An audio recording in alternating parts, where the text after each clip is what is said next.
আসসালামু আলাইকুম বন্ধুরা, আজ নিয়ে এসেছি নরম তুলতুলে স্পঞ্জি মিষ্টি রুটি। এই রুটিগুলো বানাতে ডিম, তেল, ইনো এবং ইস্ট কোনোটাই লাগবে না। খুব সহজেই বানিয়ে নেওয়া যায় আর বাচ্চা থেকে বড় সবাই পছন্দ করে। তো আশা করছি প্রতিদিনের মতো আজকের রেসিপিটাও আপনাদের ভালো লাগবে। রেসিপিটা ভালো লাগলে লাইক, কমেন্ট, শেয়ার করতে ভুলবেন না আর চ্যানেলটি সাবস্ক্রাইব করে আমার পাশে থাকবেন। তো চলুন শুরু করা যাক। তো দেখুন, এখানে আমি একটি মিক্সিং বোল নিয়েছি। এর মধ্যে নিয়ে নিচ্ছি হাফ কাপ তরল দুধ। দুধটাকে আমি জাল করে নিয়েছি আর দুধটা এখন উষ্ণ গরম রয়েছে। এবার দিয়ে দিচ্ছি 1/4 কাপ চিনি। এখানে আমি গোটা চিনি ব্যবহার করছি, আপনারা চাইলে চিনিটাকে গুঁড়ো করে নিতে পারেন। তারপরে দিয়ে দিচ্ছি স্বাদ মতো লবণ। এবার একটি হ্যান্ড উইস্ক দিয়ে এই দুধ আর চিনিটাকে খুব ভালো করে মিশিয়ে নিতে হবে, যেন চিনিটা খুব সুন্দরভাবে গলে যায়। দেখুন, খুব সুন্দরভাবে মিশিয়ে নিয়েছি আর চিনিটাও গলে গেছে। এবার এখানে আমি 1 কাপ নিয়েছি সুজি, আর সুজিটাকে আমি এখন একটি মিক্সি জারে নিয়ে নিচ্ছি। সুজিটাকে আমি কয়েক সেকেন্ড ঘুরিয়ে নেব, তাহলে একটু মিহি হয়ে যাবে। দেখুন বন্ধুরা, সুজিটাকে আমি 30 সেকেন্ডের মতো ঘুরিয়ে নিয়েছি, এতে করে কতটা মিহি হয়ে গেছে। এখানে আজকের রুটিগুলো আমি সুজি দিয়ে তৈরি করছি, আপনারা চাইলে ময়দা দিয়েও তৈরি করতে পারেন। এবার দিয়ে দিচ্ছি 1 প্যাকেট গুঁড়ো দুধ। এখানে চাইলে আপনারা গুঁড়ো দুধটা নাও দিতে পারেন, তবে দিলে এই রুটির টেস্টটা কিন্তু অনেকটাই বেড়ে যাবে। এবার খুব ভালো করে আমি হ্যান্ড উইস্ক দিয়ে মিশিয়ে নেব। লক্ষ্য রাখতে হবে এর মধ্যে যেন কোনো রকম দলা পেকে না থাকে। দেখুন, খুব ভালো করে মিশিয়ে নিয়েছি। এবার আমি হ্যান্ড উইস্কটা তুলে নিচ্ছি। এবার এই ব্যাটারটাকে আমি রেস্টে রেখে দিচ্ছি 10 মিনিটের জন্য। যেহেতু এর মধ্যে সুজি রয়েছে, তাই সুজিটা ফুলে ওঠার জন্য আমি 10 মিনিট রেস্টে রেখে দিলাম। দেখুন বন্ধুরা, 10 মিনিট হয়ে গেছে। এখন আমি আপনাদের ব্যাটারটা দেখিয়ে দেব কতটা ঘন হয়ে গেছে। দেখুন, সুজিটা খুব সুন্দরভাবে কিন্তু ফুলে উঠেছে। এবার এর মধ্যে এখন আমি দিয়ে দেব হাফ টিস্পুন বেকিং পাউডার, আর হাফ টিস্পুনের অর্ধেক দিয়ে দিচ্ছি বেকিং সোডা। তারপরে দিয়ে দিচ্ছি হাফ টিস্পুন জল। এই দুটো যাতে খুব সুন্দরভাবে অ্যাক্টিভ হয়ে যায়, সেজন্য এখানে আমি হাফ টিস্পুন জল দিয়ে দিলাম। এবার খুব ভালো করে আমি হ্যান্ড উইস্ক দিয়ে মিশিয়ে নেব। তো বন্ধুরা, মিষ্টি রুটির ব্যাটারটা কিন্তু এইরকমই ঘনত্ব হবে।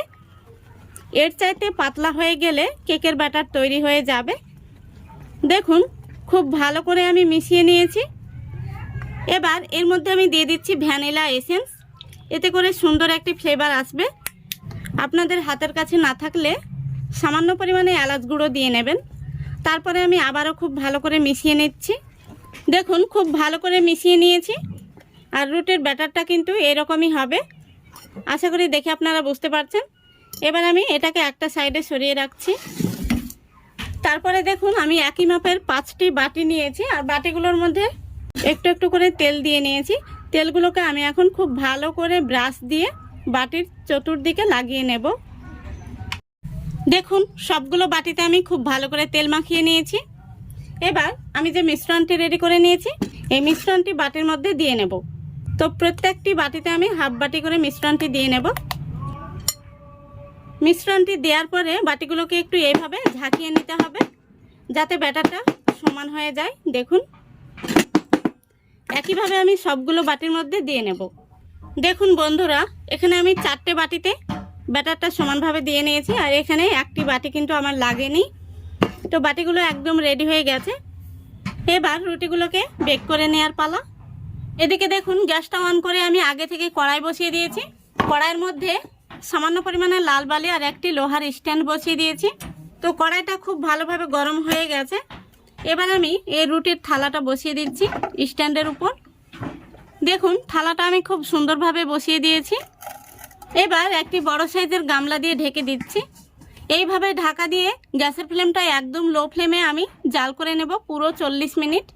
40 মিনিট জাল করলে কিন্তু আমাদের রুটিগুলো একদম রেডি হয়ে যাবে। তো ফিরে আসছি 40 মিনিট পর। দেখুন বন্ধুরা, এখন 15 মিনিট হয়েছে আর এখন আমি ঢাকনাটা খুলে কয়েকটা চেরি আর খেজুরের টুকরো দিয়ে দেব। এতে করে বাচ্চারা কিন্তু এই রুটিগুলো খাবার জন্য ভীষণ আকর্ষণীয় হয়ে উঠবে। এবার মাঝখানে আমি দিয়ে দিচ্ছি একটি চেরি। দেখুন, সবগুলো বাটির মধ্যে আমি দিয়ে নিয়েছি। তারপরে আবারও আমি গামলাটা দিয়ে দিচ্ছি। তো 15 মিনিট হয়েছে, আরও আমি 25 মিনিট জাল করে নেব। পুরো 40 মিনিট পর আমি ফিরে আসছি। বন্ধুরা, পুরো 40 মিনিট পর আমি ফিরে আসলাম। এখন আমি ঢাকনাটা তুলে দেখে নেব রুটিগুলো কেমন হয়েছে। দেখুন রুটিগুলো খুব সুন্দর কিন্তু কালার এসছে। একটি কাঠি নিয়েছি, এই কাঠি দিয়ে দেখে নেব ভেতর থেকে হয়েছে নাকি কাঁচা রয়েছে। দেখুন কাঠিটা কিন্তু একদম পরিষ্কার রয়েছে। প্রত্যেকটি রুটি আমি এইভাবে দেখে নেব। দেখুন সবগুলো রুটি পারফেক্ট হয়েছে। আমি এখন গ্যাসটা অফ করে দিচ্ছি। রুটিগুলো দেখলে কিন্তু বাচ্চারা খাবার জন্য আকর্ষণীয় হবে। এখন আমি রুটির থালাটা নামিয়ে ঠান্ডা করে নেব, তারপরে আপনাদের দেখাচ্ছি।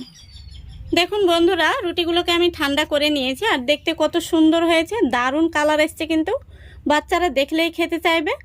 রুটিগুলো এইভাবে আঙ্গুল দিয়ে টান দিলে কিন্তু খুব সুন্দরভাবে ছেড়ে যাচ্ছে। আর হাতের তালুতে নিয়ে এইভাবে 2 থেকে 3 বারই দিলে কিন্তু রুটিটা বের হয়ে যাবে। দেখুন কত সুন্দর হয়েছে, বাটির মধ্যে একটুও লেগে নেই, একদম নরম তুলতুলে। এই দেখুন রুটিগুলোকে আমি এইভাবে বের করে নিচ্ছি। আরও একটি রুটি আমি এইভাবে বের করে আপনাদের দেখিয়ে দিচ্ছি। দেখুন কত সুন্দর হয়েছে, দারুণ হয়েছে। সবগুলো রুটি আমি বের করে নিয়েছি।